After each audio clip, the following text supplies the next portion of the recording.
Frank, last Tennessee game, it's a 2-point game with 13 minutes to go. In prepping for this one, have y'all looked at that particular stretch, or is it just a case of you have to look at everything Tennessee does instead of just that one 13-minute stretch?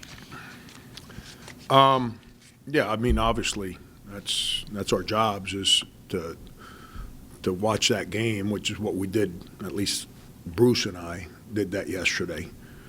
It's his scout, Bruce Shingler, I'm talking about, and see what things they did that hurt us and what things we did that hurt ourselves that maybe we thought we could take advantage of and didn't work. So we obviously got to make some adjustments on some of the things we did. But, yeah, we're down. Here's where the game turned. We're down 2, and Trey makes 3 free throws to cut it to 2, and I give Chris a breather, and there's about a minute before. There's like 13 minutes to go in the game or so right in there. And I put Mike in, who had 3 fouls. And we have a bad breakdown that next possession. And Mike picks up his 4th foul on a real cheap, it's a foul, but it's a cheap play, a play where he cannot commit his 4th foul. And then, we kind of float or hang around until the 10-minute mark. I think we make a layup on that so-called shot clock buzzer deal that no one heard. It makes it 65-61, I believe, right around 10 minutes to play. But, then the wheels came off. We missed shot. They scored. So all of a sudden, a 4-point game becomes 14. And, and then we just, when it got away from us there, we never did a very good job of fighting to give us a chance coming down the stretch. Frank, Chris was kind of talking about, when I asked him if there's any sort of pressure that's taken off when you win, 7 of your first 10 SEC games, rather than kind of playing from behind in the second half of the SEC schedule, if there's any pressure. Do you find that it's a little maybe easier, not easier in the second half of the schedule, but it kind of takes the pressure off a little bit when you can win 7 of the first 10? Now you're not, kind of looking at the standings or whatever, and, maybe they play a little more freely? I don't pay attention to the standings at any time during the season. I never speak to our teams about standings. I never speak to our team about this is where we're at. I shouldn't say never. I have. But I do that more when a team is to keep perspective in place. Maybe you lose a couple conference games in a row or something. And you're trying to keep perspective so they realize like the end of the earth is not here. But I'm not big on all that. Now it's easier to manage a team when you're winning than when you're losing. It's easier to keep guys connected spiritually, mentally, when you're winning than when you're losing. You can do it when you're losing, but eventually that's why nobody likes losing streaks, because losing streaks starts to break your spirit. The fabric that your team's supposed to be made out of, it starts pulling on it. Winning pulls on it too now in a different way, but it's easier to manage the winning than the losing. So from that perspective, that's where it helps. That's where winning games, whether it's in November, December, January, wherever you're at, you tend to stay. It's easier to try and keep guys connected when you're winning games than the alternative. I guess you've talked a lot over the course of, the last 3 years about how good the SEC has gotten. I guess this year, where does that compare to maybe last year, the couple years before that you've gotten to coach in? Yeah, it keeps getting better because it keeps getting, they're old teams. Mississippi State, old. Auburn, old. Tennessee, old. Kentucky's not really old, but they're old for Kentucky standards. Their front line, they've all been in college basketball. Just keep going on down the line. I mean, it's just, Ole Miss, old. Right? Just keep going, Arkansas's young. Arkansas is young. We're kind of funny because, we're young, but we got some older guys that play a lot.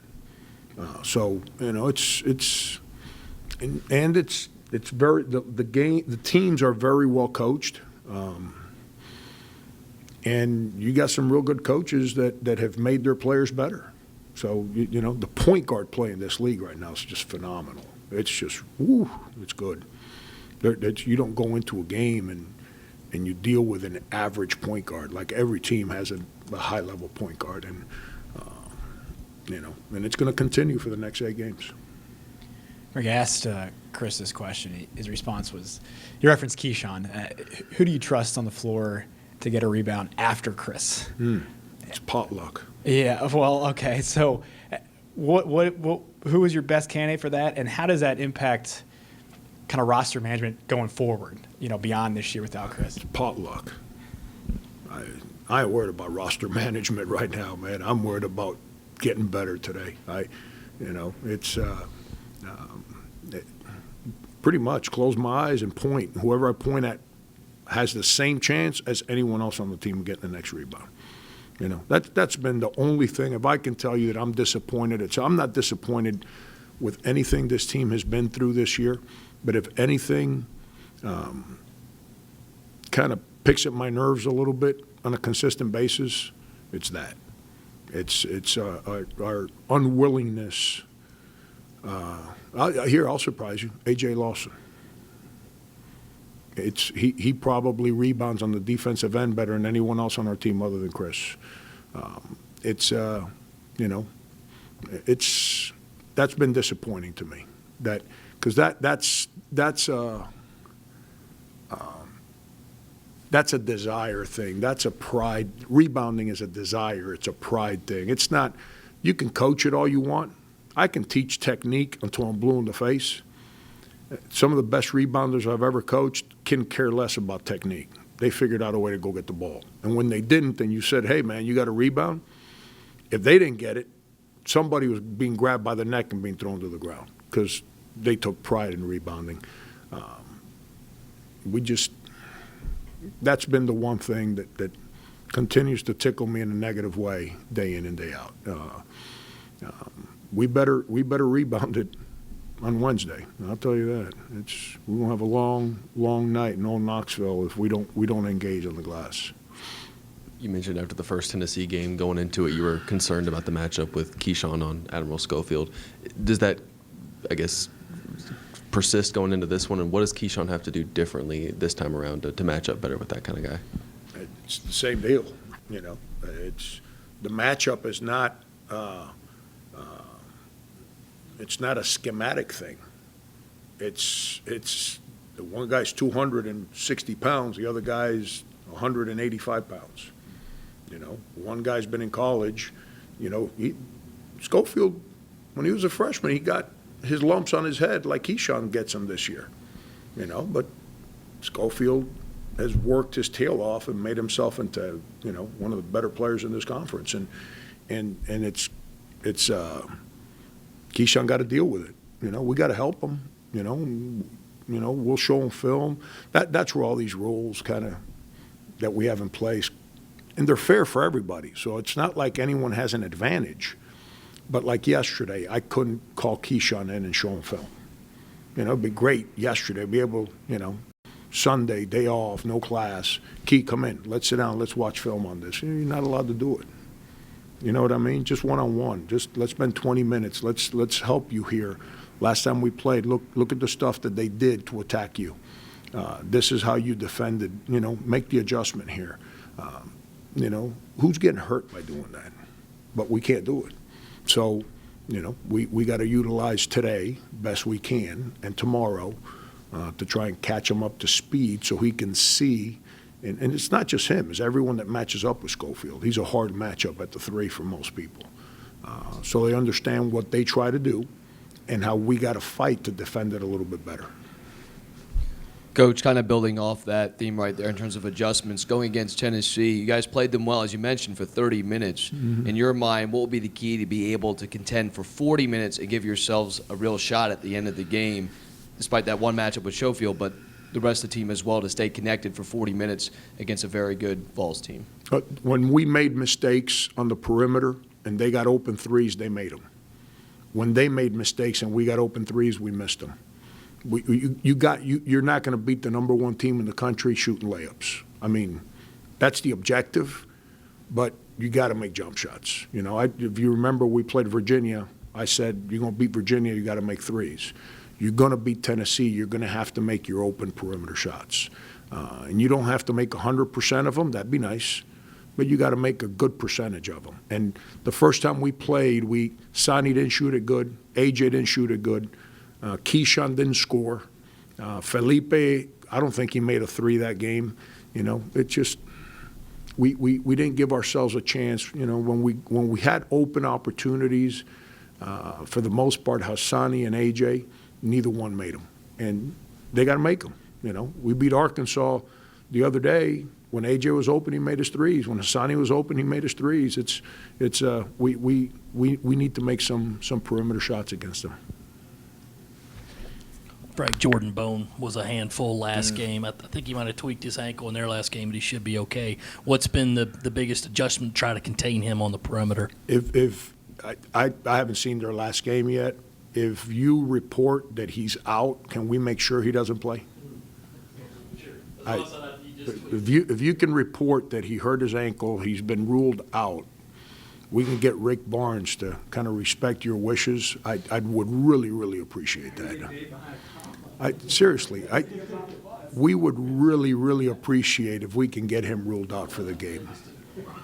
Jesus. We got to be better in that matchup. I think we got the personnel to try to neutralize that matchup, but we got to be better. He's just like Schofield. I'll go back, you know, if you remember Bone here the other day, 2 weeks ago, whenever it was, you know, he got that ball downhill and into the paint way too easy and too much. It's what he does. Came here as a freshman. There was a guy named Dwayne Notice that said, you're not doing that. And he couldn't do it. And, he's continued to get better. He's fast. Our big guys have to do a better job of helping his matchup to keep him out of the paint. You know, I didn't think our big guys played particularly well defensively in that game against Tennessee. But we have to be a lot better. We have to be a lot better in that matchup. We got to identify him earlier. We identified him too late. And then I call it put up a fight. You know, sometimes you get your butt kicked and you go home and you got 2 knots on your head. It's okay as long as the other guy also had a knot, you know, and we never really put up a fight in that matchup. We got to make sure we put up a fight there.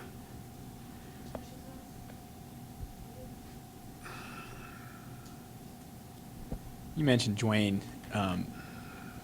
Can you, and obviously they're different players, but Dwayne and Sindarius as freshmen, probably your most used freshmen, most guys you depended on. They did a lot for you, scored a lot of points, things like that. Where does AJ and Keyshawn fit when comparing those two versus these? Obviously different players, but usage, things of that nature, put more on their plate. Is it similar? It's different. You know, Dwayne and Sindarius as freshmen had Michael Carrera and Mendogas catching us as sophomores. You know, those two guys weren't ready to really help the 2 freshman guards. Our 2 freshman guards have 2 3-year starters at the 4 and 5, and Mike and Chris.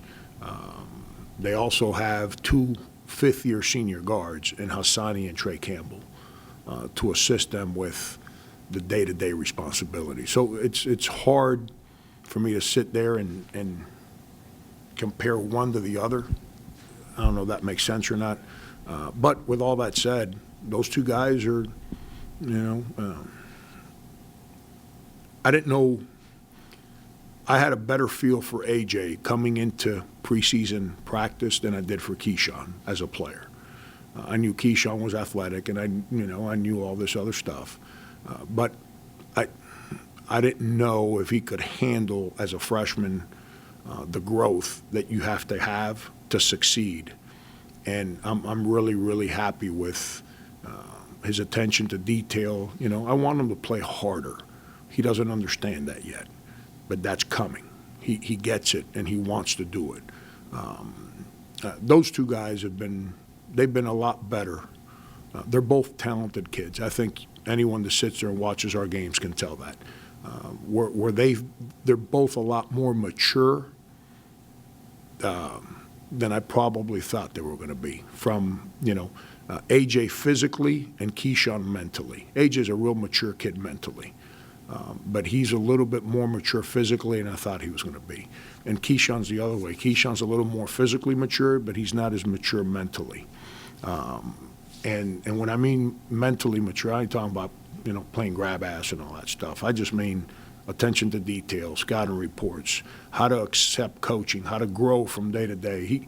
He's in a better place than I thought he was going to be. And I don't know. Ask me whenever the season's over and I sit here and I look like I've aged 27 years and 7 months, ask me that day and maybe I can give you a better answer there.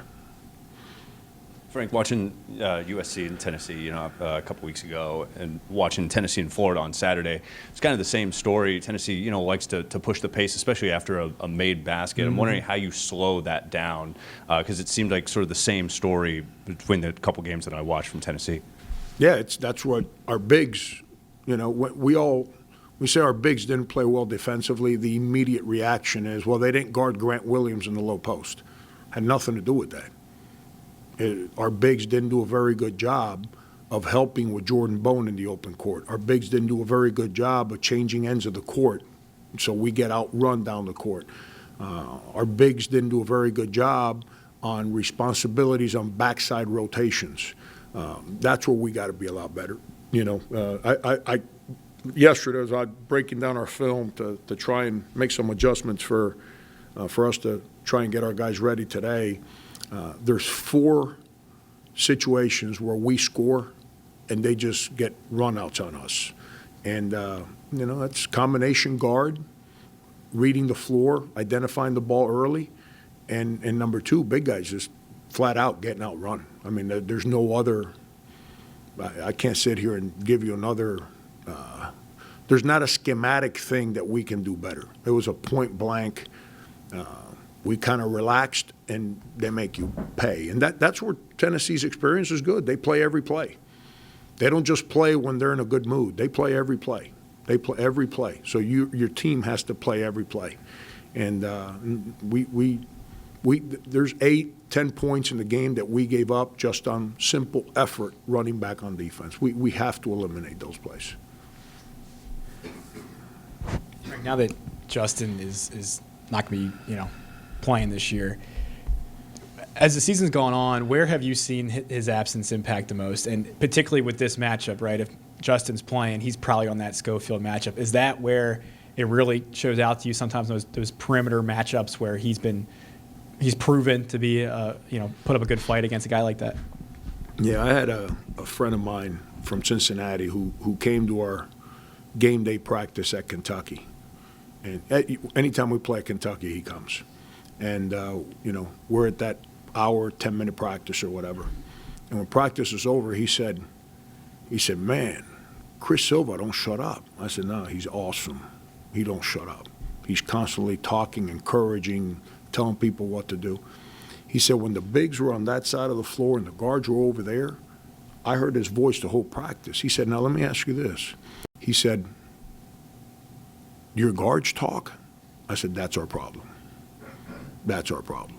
And that continues to be a challenge with our guards. It's been Hassani's challenge as a teammate. When he's good that way in practice, he usually plays good in games. And he's better at it today than he was 6 months ago. He's a lot better at it this year than he was at any time last year. And he's definitely better than he was a sophomore year. But it's not what it needs to be on a day-in, day-out basis yet. Trey Campbell just is a very quiet young man. Doesn't really. My thing is Keyshawn, AJ, I think if you ask them, they'll tell you that that's probably where they both have grown the most. But it's still not where it needs to be. Our guards have to be a lot more engaged with their voices than what they are right now. And, but that's the challenge, man, is to, keep pushing to have growth there. Keep pushing to get our team to maximize who it can become. And that's a big weakness on our team is our lack. But it's not a team thing. It's a societal thing. It's unbelievable, man, how these young kids, they don't know how to communicate. They tell the world their emotions on social media. They'll text you a 9,000-word written essay, but they're on the court, they can't say 2 words to each other. That's today's day and age in that age group. And that's the challenge with young guys, is to get them to understand how to articulate themselves, express themselves, so they can actually communicate with one another when you're in the fire. Not when you're sitting on your couch or you're laying on your bed and you're thinking and you start typing something and you send it out for everyone to see, but actually when everyone that depends on your help, it's live, man, and that thing's going fast and all over the place, and be able, you don't have time to write a text message or put your Instagram picture or whatever it is you call it, to get people excited about what you're thinking. You got to do it and articulate it. So, hands down. Our 2 loudest players, and when I mean loud, I don't mean like high-fiving and cheering. I mean like nonstop chatter, which is what you got to have, were Justin and Chris.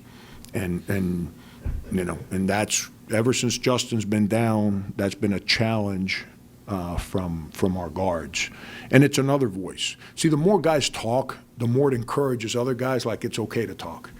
And because you realize when the biggest problem young people have is they don't want to talk because they don't want to say the wrong thing. They're embarrassed. There's never a wrong thing when you're trying to help somebody. The only thing that's wrong when you're trying to help somebody is being to yourself. And young kids are shy about expressing what they think because they don't want to be wrong. It's like in class, teacher picks on you. Hey, John, what's the answer to question number 3? You didn't do your homework. You're sitting there, oh, everybody laughs. Well, when you're practicing, no one's going to laugh if you're trying to help somebody. So, whether it's demanding something, showing joy, trying to teach, talking to let the guy know that you got his back, whatever it may be that situation calls for. That's where Justin was really good at. And losing him kind of took that voice off our team. Frank, how are Jason and TJ doing in their rehab right now? Cud is off crutches, and he's off crutches. He's starting to move around. He's not in a place where he's jogging yet. And TJ had his check or whatever you call it, updated visitation, follow-up visitation with the doctor, and everything's healing the right way. TJ's deal is like a 5 to 6 month thing for everything to completely heal, where he'll be allowed to get back out there. But he's close to. He's out of the cast. He's in a boot now. He's close to now being off that little kind of golf cart he's on, or whatever you call that thing. I don't know, the scooter or whatever, where he can actually start kind of putting his foot on the ground with the boot on. So, it's got to be patient there. His both of those injuries were like, yeah. Anytime you dislocate your knee, that's not fun. And that's what Jason went through. And then, TJ had the high ankle sprain was one injury. The other injury was the one he suffered earlier in the year. They got aggravated further when he hurt with the high ankle sprain. And they had to go in during the surgery and and detach a tendon to shave the bone and then reattach the tendon. So that's like a 5-6 month deal before he can go. So, but they're in good spirits, you know. TJ too. TJ's a talk guy. He don't care. Not having him around has also limited our guards. He was another guy that, you know, for as young as he was, from an experience standpoint, he was not shy about expressing his voice, and not having him around. You know, they're there and they're great. Him, Justin, they're all around practice and they try, but it's a little different when you're not in a uniform and, you know, your voice isn't as loud. Coach, I know you've said you're not necessarily looking at wins and losses, but how the team plays. Do you think the performance that this team were able to do Wednesday night in Knoxville, do you think that can kind of carry over to how you guys can finish this SEC slate? If we play well and we figure out a way to win, who do we play Saturday? I don't even know. A&M. If you were to tell me that makes Billy Kennedy and those guys say, oh, they're playing good, we got no chance, and they come in here with no belief that they can beat us, then the answer to your question would be yes. And if we don't play well and we don't win Wednesday, it's not like A&M's coming in here with a different mindset. You know, it's you know, we can't get, you know, winning gives you confidence in what you're doing. That's what it does. So when you do stuff a certain way and you start winning games, it makes everyone understand, like, this works. Let me do it a little bit better. And that's what you strive for, and that's what you push for. That's why winning, it's easier to manage a locker room when you're winning than losing. Because when you do stuff a certain way and you don't win, it's not the score that makes you feel defeated. It's the fact that you did something well and it wasn't good enough. And so are we doing this the right way? So doubt starts kind of creeping into your head. And that's why coaches fight losing, because losing creates negative vibes and negativity. If you get consumed with any kind of negativity, it's like a crack in a dam. The water starts flowing, and eventually that dam's going to burst open. And that's why sometimes as coaches kind of gets away from us, because, you know, there's cracks in the dam, and you're not plugging the hole, man. You're not plugging the hole. You can't let that crack ever happen. And with winning, those cracks kind of stay sealed a little longer. Yeah, I may have, excuse me, missed this the last few weeks. Your name is again? Bill. Bill. Yeah. George. Alfalfa. Is Cud, are you looking at a red shirt for him, or what are your plans? This year? Yeah. Yeah, he qualifies because he hurt his knee before that January 16th date, and he had not actually gotten in enough games. So he also will be a medical redshirt this season. Anybody else? I apologize because I had a meeting on there. I wasn't there, so my bad. Frank, I know you've addressed physicality from the first game, but in your last press conference after Tennessee, you specifically mentioned Jordan Bone and the guys not being willing to get him early. What have y'all done to kind of rectify that, or do you feel like y'all are in a better place to slow him down and keep them out of their offense? Yeah, he set the whole tone for the first game. He came out and he went right at us, and we didn't do a very good job of kind of saying stop, and not just one-on-one, collectively. We didn't do a very good job of getting him to stop, and he basically set the tone for them. We have to make sure, John, that that we which is like, you know, I don't get to visit with players yesterday one-on-one. I can't do it. It's against the rules. So today they got class, so I haven't been able to do it yet. But now sometime between I get back over there and practice starts at 3:30, you know, there's 4, 5, 6 different guys that we as coaches have to make sure we grab one-on-one and show them some stuff that we as coaches saw yesterday that we got to be better at, and where each individual has to be a little bit better at. Because there were some things that individually we didn't do well, and that's taking ownership as a player. You know you got to play better. And when I say play better, it's not just making shots. That's like the last part of the recipe. It's a lot of other things that go into it before making shots. But we have to, our resolve has to be greater collectively in identifying Bone early so he doesn't get so deep on the floor with the ball. And number two, when he says, I'm coming at you, putting up a better fight. We didn't do a very good job there. Anybody else? All right, thanks, guys. Thank you.